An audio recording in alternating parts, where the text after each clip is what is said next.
The crystalline halls of the mothership hummed with an ancient frequency that only the Celestials could hear. Queen Lixara glided through the corridors, her translucent form shimmering with worry. Her twin daughters, Frozen and her sister Arya, had been missing for 3 rotations and eternity in their timeless existence.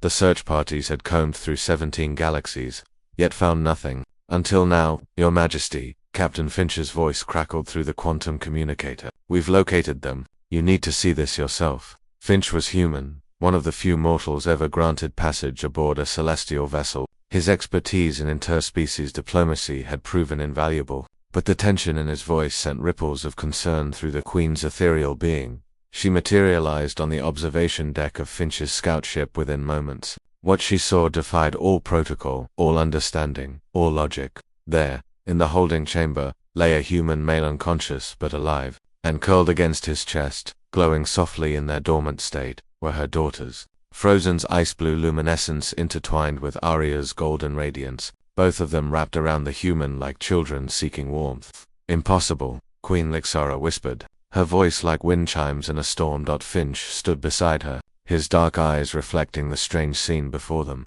We found them on Earth, in a remote mountain region. This human, his name is Marcus Chen, according to his identification, was dying of hypothermia. Your daughters, they were keeping him alive. The Queen's form flickered with disbelief. Celestials didn't bond with humans. They couldn't. The energy differential alone should have incinerated any mortal who came too close. Yet here was proof that shattered millennia of understanding. How long have they been like this? She asked. At least 48 Earth hours, Finch replied, consulting his data. The curious thing is, they're not draining him. They're in perfect symbiosis. His body temperature is stable, his vital signs strong. And your daughters, he paused, choosing his words carefully. They seem at peace.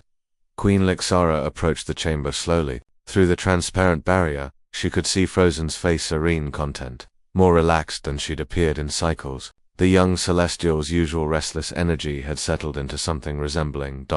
happiness. Tell me everything, the Queen commanded. Finch pulled up holographic recordings. 3 days ago, Marcus was attempting to summit K2, one of Earth's most dangerous peaks. A sudden storm caught him off. He should have died within hours.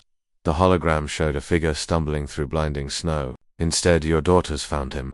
The recording shifted, showing 2 brilliant lights descending from the sky. Frozen and Arya materialized beside the dying man, their forms solidifying in ways Finch had never witnessed before. Watch this, Finch said quietly.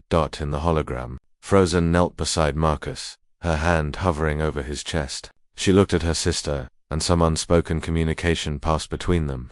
Then, defying every law of their kind, both Celestials curled against the human, their energy fields merging with his life force. They saved him, Queen Lixara breathed. But why? Finch hesitated. Permission to speak freely, Your Majesty. Granted.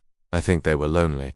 The human captain's words hung in the air. I've studied celestial psychology for years. Your daughters are young by your standards, barely to millennia old. They've never known anything but perfection, immortality, isolation. And then they found something fragile, something temporary, something that needed them. The Queen's form pulsed with emotion. She thought of her daughter's recent restlessness, their questions about purpose and meaning. Celestials lived forever, witnessed the birth and death of universes, but perhaps that very permanence left them hollow. We need to separate them, one of the Queen's advisors suggested through the CUM system. This attachment is dangerous. But Queen Lixara raised her hand for silence. She watched Frozen shift slightly in her sleep, her arm tightening protectively around the human. Marcus stirred, his lips moving in unconscious words. Even through the barrier, the Queen could read them. Thank you. No, the Queen said finally. We wait until they wake naturally. Finch nodded, understanding in his eyes. For what it's worth, Your Majesty, I think this is important, maybe even revolutionary. Hours passed. The mothership held its position, thousands of Celestials waiting for their Queen's decision. Finch remained at her side, his presence a reminder that bridges between species were possible, necessary even. Finally, as Earth's sun rose over the horizon visible through the viewport, Frozen's eyes opened. They were no longer the pure ice blue of a Celestial, but held flecks of warm brown human colors.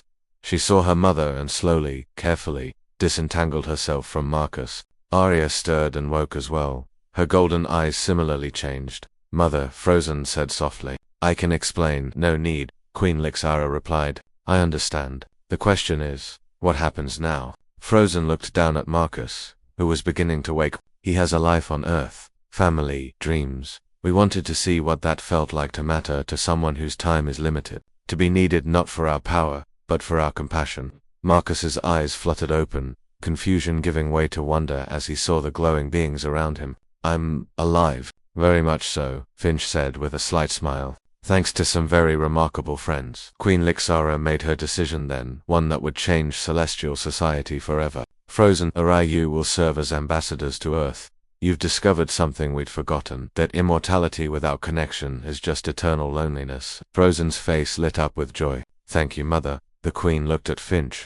Captain, it seems we have much to learn from humanity. Will you help us? Finch extended his hand, a very human gesture. It would be an honor, Your Majesty. As Marcus was helped to his feet, still weak but healing, he looked at Frozen with gratitude and something deeper, the beginning of an impossible friendship. The Queen watched them and knew that her daughters had not been lost at all. They had found themselves curled up against something beautifully, perfectly mortal.